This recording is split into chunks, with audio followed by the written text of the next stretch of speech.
Untuk setiap komponen biaya, direct material, direct labor, dan factory overhead, untuk setiap departemen, untuk setiap cost center, aktivitas, atau apapun, di mana biaya aktual akan dibandingkan dengan standar, maka kita mendapatkan apa yang disebut varians biaya standar. Varians ini adalah selisih antara biaya aktual dengan biaya standar, dan akan dianggap unfavorable kalau aktual melebihi standar, karena impact-nya unfavorable terhadap income. Apabila standar melebihi aktual, maka varians tersebut disebut favorable. Mari kita lihat yang bagian pertama, material standard and variances. Seperti yang dikatakan tadi bahwa ada dua komponen dalam standar cost, yaitu harga dan kuantitas. Ya, maka di sini akan ada dua varians. Varians pertama adalah varians terkait dengan harga dan varians kedua terkait dengan kuantitas. Nah, harga standar akan membantu manajemen dalam memantau kinerja purchasing department dan memperkirakan pengaruh dari manajer tadi terhadap biaya bahan. Dan yang kedua, mengukur bagaimana perubahan dari kenaikan dari penurunan dari biaya bahan terhadap laba.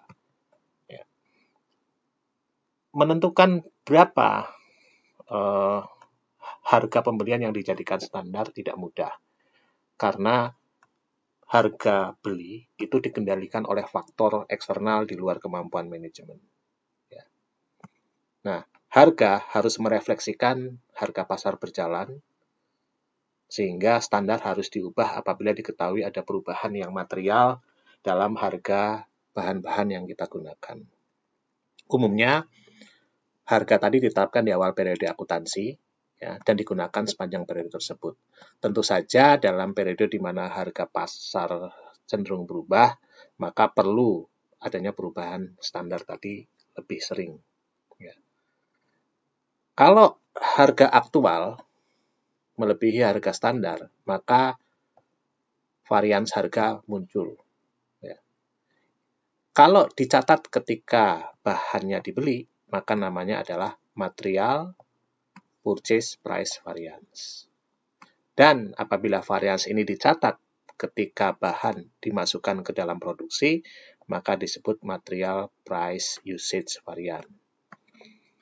Apabila kita ingin meminta bagian pembelian bertanggung jawab atas price variance, maka variance harus diukur pada saat pembelian. Karena apabila diukur pada saat penggunaan, maka apabila penggunaannya bercampur antara barang yang dibeli periode ini dengan periode sebelumnya, maka kita memasukkan unsur yang tidak dapat dikendalikan oleh manajer tadi, terutama apabila standar yang terjadi di masa lalu dengan di masa kini, di periode ini berbeda. Akan tetapi apabila perusahaan menggunakan just-in-time inventory, di mana persediaan hampir tidak ada, semua barang yang dibeli dipakai dalam produksi, maka pencatatan atas material price variance dapat digunakan pada saat pembelian. Kita contohkan ini untuk kasus kita, di mana diasumsikan ada 10.000 unit part 389, ya, yang standar cost-nya tadi sudah kita tulis di sini, ya, 389 7,5, ini standar cost-nya. Kita hitung, ya, di sini berapa kuantitas aktual yang kita beli dikalikan dengan unit cost aktual, kita peroleh ini biaya pembelian aktual. Kemudian yang kedua, baris kedua 10.000 pembelian aktual kita kalikan standar, ini pembelian pada biaya standar, kita peroleh, kita mendapatkan material purchase variance sebanyak 600 favorable. Ini yang berarti harga yang kita bayarkan lebih rendah daripada standar yang kita tetapkan. Kemudian dari 10.000 tadi, ya, 9.500-nya kita pakai. Ya. Jadi ini kuantitas aktualnya. Kalau kita pakai, maka kalau kita mencatat material purchase usage varian pada saat pemakaian, maka kita pakai 9.500, hasilnya 500 70, lebih rendah 30 karena yang dibeli 10.000, yang dipakai hanya 9.500. Nah, di sini kita mesti hati-hati karena 530 ini muncul dalam inventory, ya. Karena punya persediaan itu mahal, maka perlu kita catat juga yang disebut materials inventory variance, yaitu berapa jumlah yang kita beli dengan yang kita gunakan, selisihnya kita kalikan unit cost, kita peroleh 3750. Jadi ada 3750 materials inventory variance. Dan ini perlu menjadi perhatian manajer. Karena apa? Karena bisa jadi persediaan tadi akan mengeluarkan banyak biaya, terutama biaya penyimpanan,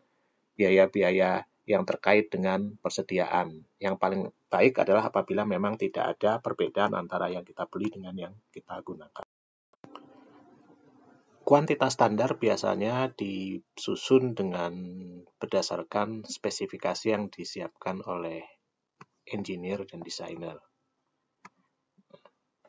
Dari sini, kemudian tipe, kuantitas, dan kualitas bahan yang diperlukan ditetapkan.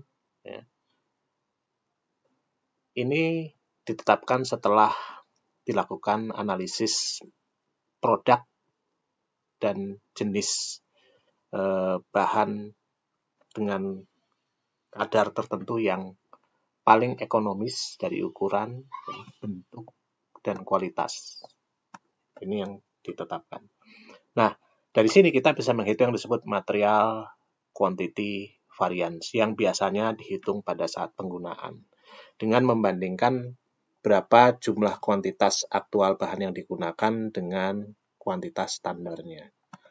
Dari contoh kita tadi, untuk part yang sama, kita ketahui ada 9.500 unit aktual kuantitas yang kita pakai pada biaya standar, ya, biaya bahan standar. Kemudian kita hitung, kita memproduksi, misalnya digambarkan ada 4.668 unit ekuivalen dari produk yang diproduksi oleh Pexel tadi di departemen assembly, dan setiap produk unit ekuivalen memerlukan 2 unit, sehingga totalnya akan standarnya adalah 9.336 unit. Kita tentukan standar kuantitasnya, dikalikan unit cost, kita peroleh biaya standarnya, dan kita peroleh ada $1.230 antara aktual dengan standar yang lebih tinggi aktualnya, sehingga unfavorable. Dengan pola yang sama, kita juga bisa menetapkan biaya upah standar dan variansinya. Nah, ada 2 standar untuk direct labor menetapkan. Yang pertama adalah labor cost. Ini berdasarkan tarif upah. Ya. Umumnya karena ini berdasarkan perjanjian, ya, biasanya tidak banyak berubah.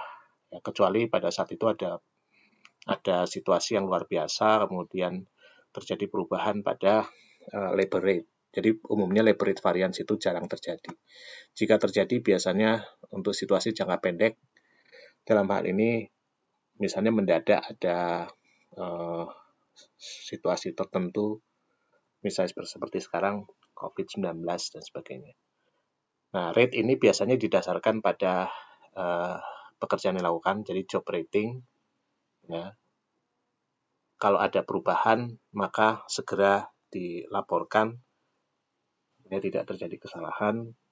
Kita ambil contoh saja di sini, untuk labor rate variance atau wage atau cost variance, ya, maka jam aktual kita pakai, kita kalikan antara rate aktual dengan rate standar.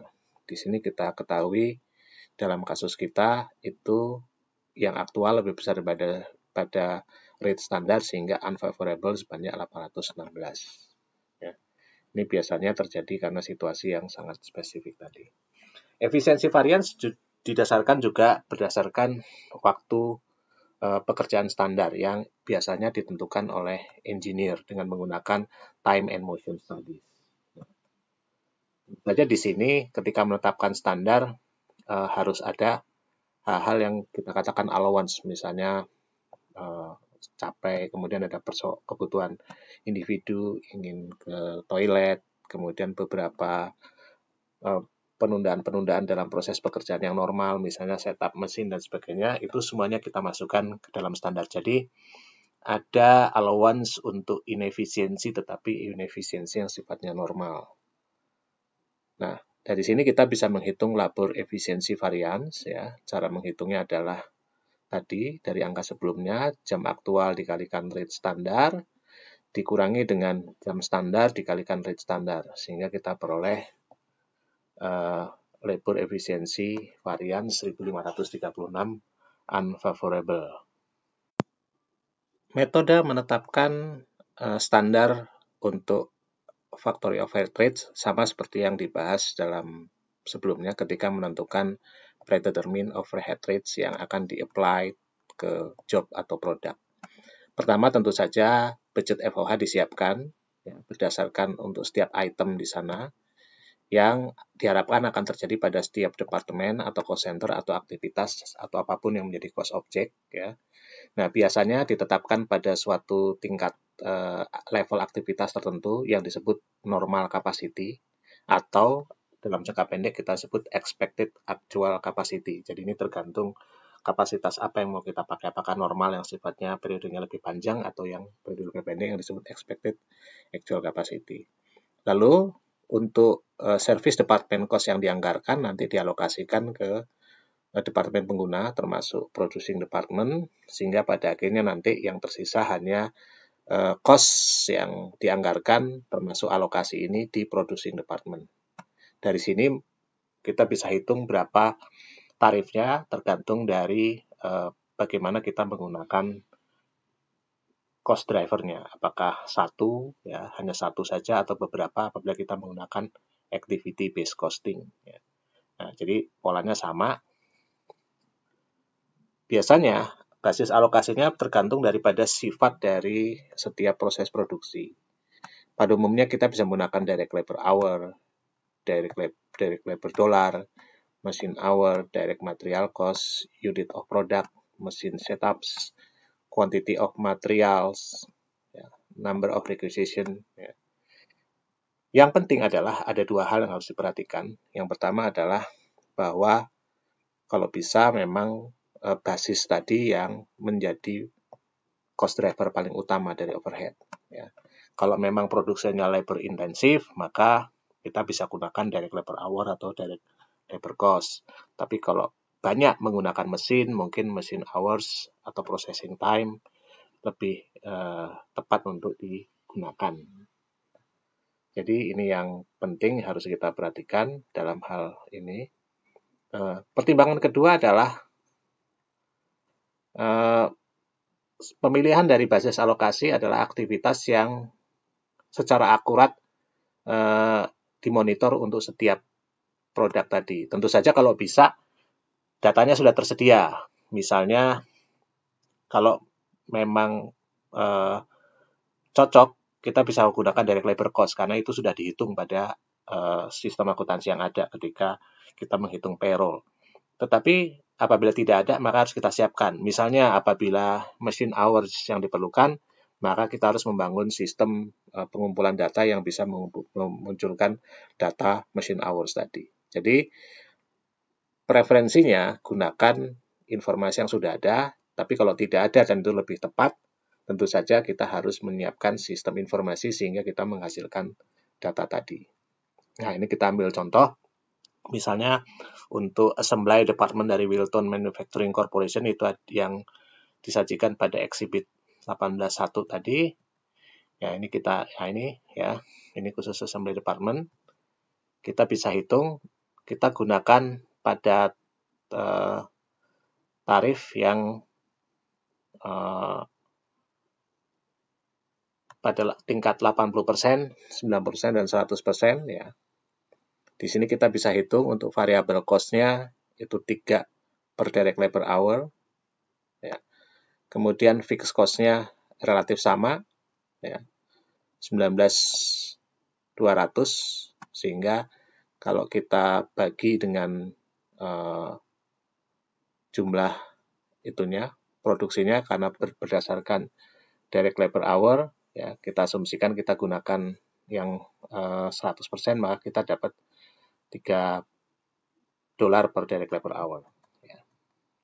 Jadi di sini dengan asumsi 100% normal capacity, maka rate-nya adalah assembly itu $15. Terdiri dari komponen $3 untuk variabel, fix-nya $12, sehingga fixed overhead rate $15. Nah, kalau kita sudah tentukan tadi, maka kita bisa hitung berapa, misalnya ternyata actual factory overhead-nya 422, kemudian standar hours untuk produksi aktual, jadi ada produksi aktualnya 4.512 unit, setiap unitnya sepertiga standar labor hour, maka diperoleh 1504, kemudian actual labor hour-nya 16232 informasinya, maka kita bisa hitung berapa sih varians untuk FOH secara keseluruhan, actual dikurangi yang applied adalah 1504 standar dikalikan dengan tarifnya 22560 sehingga ada FOH unfavorable 1862. Yang angka ini bisa kita analisis dengan beberapa cara. Cara pertama adalah dengan menggunakan metode 2 varians. Yang pertama kita hitung yang disebut controllable variance. Controllable variance dihitung dengan cara actual factory overhead dikurangi anggaran factory overhead pada jam standar. Ya, jadi kita ketahui jam standarnya adalah 1504. Ya. Maka kalau pada 1504 tadi berapa anggaran FOH-nya? Maka anggaran FOH-nya adalah 1504 untuk variabel kali 3, fix tidak berubah berapapun sehingga tetap 19.200, sehingga anggaran FOH pada standar jam untuk produksi pada periode tadi itu totalnya 23712, sehingga kita dapatkan di sini controllable variance-nya 710 unfavorable. Ini varians pertama dari metode 2 varians. Varians kedua yang kita sebut volume variance. Ya. Volume variance adalah angka di sini, budget allowance yang sudah kita gunakan dalam perhitungan sebelumnya, berdasarkan jam standar ya dari perhitungan sebelumnya. Kemudian dikurangi dengan yang kita applied-kan. Ya, yang kita applied-kan 1504 kali 15, 22560. Kita peroleh unfavorable 1152. Nah, volume variance ini terjadi karena ketika kita menggunakan standar, kita menggunakan pada kapasitas normal. Ya. Kapasitas normal yang sebesar 1600. Sementara produksi kita hanya sebesar angka ini, produksi kita 4512, sehingga standar biaya yang digunakan untuk produksi aktual tadi hanya sebanyak 1504, bukannya 1600. Itu yang menyebabkan volume variance. Jadi kalau kita menggunakan di bawah kapasitas normal kita, yang 1600, berarti akan unfavorable.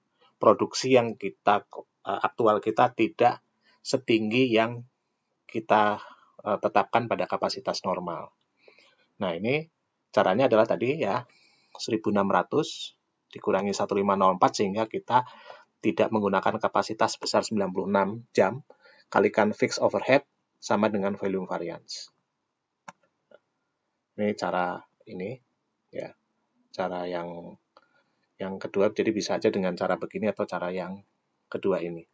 Sehingga dari sini kita bisa tahu yang namanya overhead factory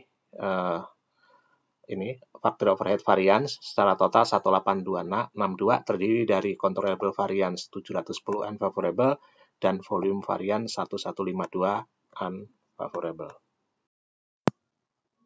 Metode kedua menghitung variance pada overhead disebut metode 3 variance ya. Di sini controllable variance yang kita hitung pada 2 variance ya, yang kita hitung di sini ini kita pecah menjadi 2. Yang pertama kita sebut spending variance ya, seperti spending variance. Spending variance caranya adalah aktual FOH dikurangi anggaran dari FOH itu pada jam aktualnya. Ya, ini angkanya kita peroleh. Jam aktual 1632 dikalikan tarif variabel, fixed cost-nya tidak berubah, sehingga kita peroleh 326. Kemudian angka 24096 kita kurangi dengan anggaran pada jam standar. Jadi ini perbedaan jam aktual dengan jam standar 384. Ya. Jadi ini juga, atau kita bisa hitung dengan cara begini, karena ini terjadi karena selisih antara jam aktual dengan jam standar yang beda pada FOH hanya variabel, maka kita cari selisihnya, kita kalikan dengan tarif FOH variabel 384. Sehingga sekarang tiga varians tadi itu terdiri dari spending variance, variable efisiensi variance, dan volume variance. Ini pada dua varians disebut dengan controllable variance. Analisis variance akan lebih berguna apabila kita membuat dalam bentuk rincian untuk setiap item pada factory overhead. Ini contohnya untuk dua varians ya. Di sini ada controllable variance untuk setiap item, baik fix maupun variabel. Lalu kita hitung volume variance-nya. Ya. Dari sini kita bisa tahu varians mana yang perlu mendapatkan perhatian karena sangat besar, varians mana yang mungkin tidak perlu kita jadikan fokus. Untuk yang 3 varians, ini contohnya, jadi kita bisa menghitung spending variance-nya berapa, kemudian variabel efisiensi variance, ini angka untuk setiap tadi, aktual, ini budgeted allowance pada jam aktual, budgeted allowance pada jam standar. Ini budgeted allowance pada kapasitas normal yang kita gunakan untuk menghitung tarif. Ini detail perhitungannya di sini, semuanya untuk 3 varians. Pendekatan yang terakhir itu yang disebut 4 varians ya. Ini contohnya. 4 varians. Kita punya 5 perhitungan, actual cost, kemudian ini actual quantity tapi pada unit cost standar, ya. Kemudian budget allowance-nya pada actual, budget allowance pada standar, jam, dan budget allowance untuk menggunakan tarif. Nah, di sini ini perhitungannya menggunakan tarif ya. Ini tarif baik fix dan variabel, tarifnya diperhitungkan di sini. Jadi ini pada kuantitas aktual menggunakan tarif pada kapasitas normal untuk menghitung angkanya. Nah, kita akan peroleh spending price variance tadi sama ya. Spending quantity variance karena perbedaan kuantitas tadi. Ini antara 4 dan 3. Lalu spending variance unfavorable, spending variance yang ini gabungan antara keduanya ya, quantity sama price. Lalu variabel efisiensi variance, kemudian yang terakhir tentu saja volume variance. Nah, jadi di sini dipecah lagi spending variance itu ke dalam 2, spending price variance dan spending efisiensi.